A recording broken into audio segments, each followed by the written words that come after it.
Imagine a world where the average household income hovers around $141,000 a year, yet the streets are lined not just with Teslas and Rivians but with dilapidated RVs and repurposed delivery vans. This is not a dystopian fiction. This is the current reality of Silicon Valley. In the shadow of the Googleplex and Apple Park, a new subclass of residents has emerged, the vehicular homeless. They are teachers, service workers, and even software engineers who have traded 4 walls for 4 wheels, priced out of the very boom they help sustain. Welcome to the paradox of the new California dream, where 6-figure salaries no longer guarantee a key to a front door. The golden cage of innovation.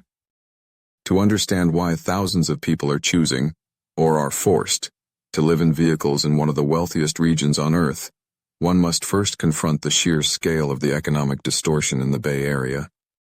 Silicon Valley is often heralded as the epicenter of innovation, a place where the future is written in code. However, the data tells a different story, one of a golden cage where the cost of entry has become insurmountable for the majority. In 2024, the median household income in San Jose stood at a staggering $141,600. To an outsider, this figure suggests widespread affluence. Yet the poverty rate in this same city remains stubbornly high at 8%. This statistical anomaly reveals a terrifying truth.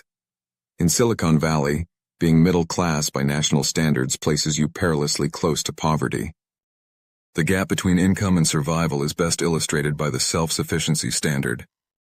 Recent economic data indicates that to afford a modest, market-rate apartment in Santa Clara or San Mateo counties, a resident must earn approximately $55 an hour, roughly $9,600 a month. This is the baseline just to keep a roof over one's head without relying on assistance. For the thousands of service workers, administrative assistants, and gig economy drivers who keep the tech ecosystem running, this math simply does not add up. The result is a housing crisis that is mutated into a humanitarian emergency, visible on every side street and industrial park cul-de-sac from Mountain View to Palo Alto.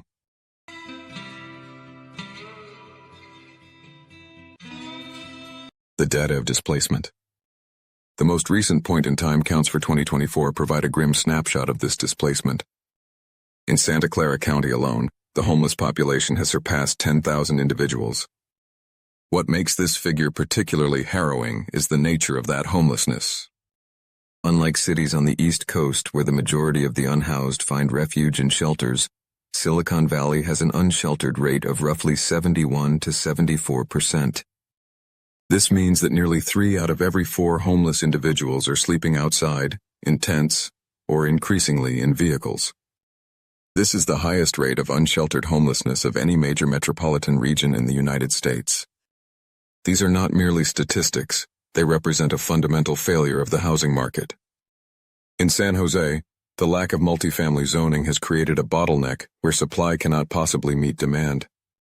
Multifamily housing is legal in just under 3% of the city's land area.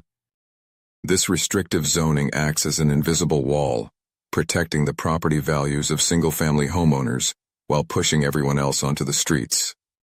When housing is illegal to build, the only affordable option left is a vehicle. Consequently, the van life aesthetic popularized on Instagram, sunsets, freedom, and nomadic bliss, has been co-opted by a much darker reality in the Bay Area. It is no longer a lifestyle choice, it is a survival tactic. The working homeless, a new demographic. Perhaps the most shocking demographic within this vehicular population is the working homeless. These are not the chronically unemployed, or those battling severe addiction issues often stereotyped in media coverage of homelessness. These are full-time employees. Reports have surfaced of Google security guards, cafeteria workers, and even entry-level engineers living in RVs parked just streets away from the campuses where they work. For a young tech worker with student loans, paying $3,000 a month for a 1-bedroom apartment is financial suicide. Instead, they purchase a used RV for $10,000 and pay a few hundred a month for insurance and gas.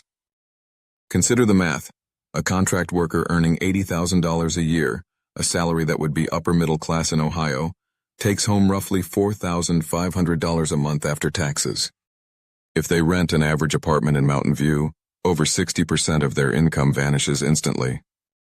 By living in a van, they can save that money, perhaps dreaming of one day buying a home in a cheaper state. This rational economic calculation has normalized vehicular living to the point where company bikes at major tech campuses are frequently seen parked next to RVs, allowing employees to commute from their mobile homes to the office showers and cafeterias. It is a modern-day company town, but the company provides no housing, only the parking lot.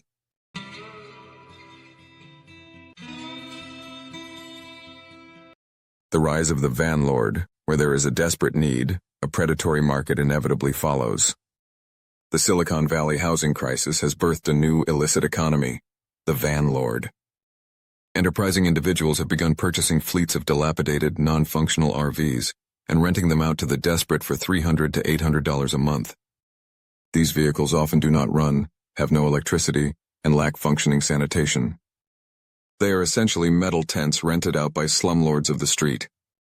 In cities like Venice and increasingly in the Bay Area, this practice has become a scourge. It monetizes poverty in its rawest form, extracting wealth from those who have almost nothing. Local governments have attempted to crack down on vanlording, with cities like Palo Alto and Mountain View passing ordinances specifically targeting the rental of vehicles on public streets. However, enforcement is a game of whack-a-mole. As soon as one street is cleared, the fleet moves to another. This underground economy highlights the utter lack of regulated, affordable options.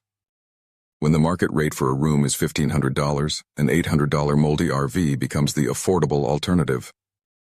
This exploitation is a direct symptom of the region's refusal to build low-income housing, creating a vacuum that the black market is all too happy to fill.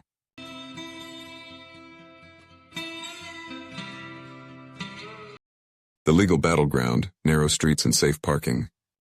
The tension between residents in multi-million-dollar homes and the vehicular homeless parked outside has led to a fierce legal and political battleground.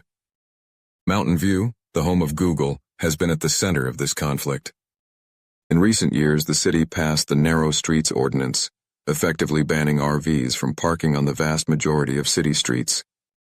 These signs, depicting a tow truck hauling away a camper, have proliferated across the city, creating a hostile environment for vehicle dwellers.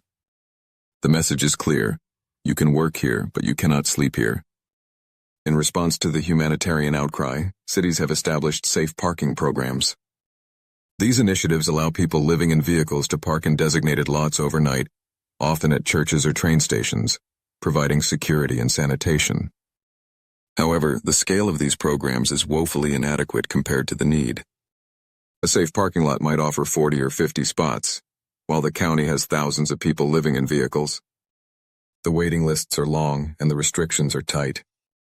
Applicants often must prove they have ties to the city or children in the school district, leaving single adults and newcomers with nowhere to go.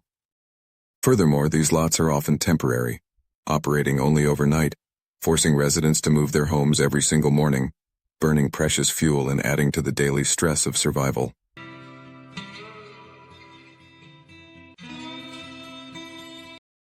Crime, safety, and the vulnerability of the road.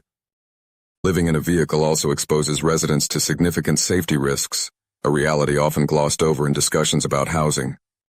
While Silicon Valley cities like San Jose and Sunnyvale generally have lower violent crime rates compared to neighbors like Oakland or Stockton, property crime is rampant.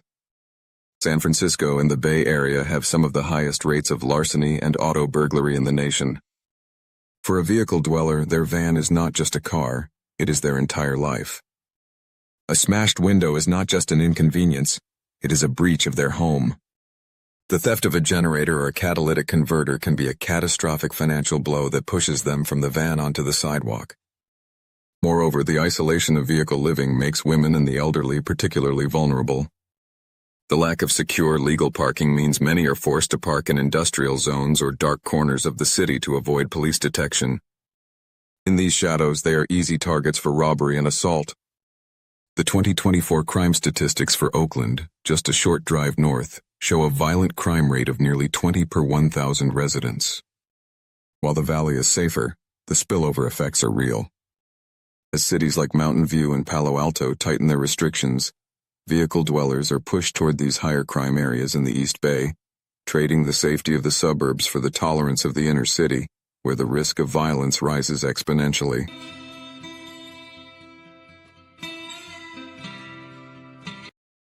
The broader California context. This crisis is not contained within the borders of Silicon Valley. It is a symptom of a statewide failure that ripples outward. As the cost of living in the Bay Area forces people out, they migrate to the Central Valley, to cities like Stockton, Modesto, and Fresno. Here the rents are lower, but the local economies are weaker and the poverty is more entrenched. Stockton, for instance, faces a violent crime rate of roughly 14 per 1,000 residents, and an unsheltered homelessness rate of over 80%. The California dream for many has become a migration of desperation, moving from the coast to the interior, chasing affordability, but finding only concentrated poverty and higher crime. The situation in Silicon Valley is the canary in the coal mine for the rest of the nation. It demonstrates that unbridled economic growth, without corresponding investment in social infrastructure and housing, leads to a fractured society. The wealth generated by the tech boom has not trickled down.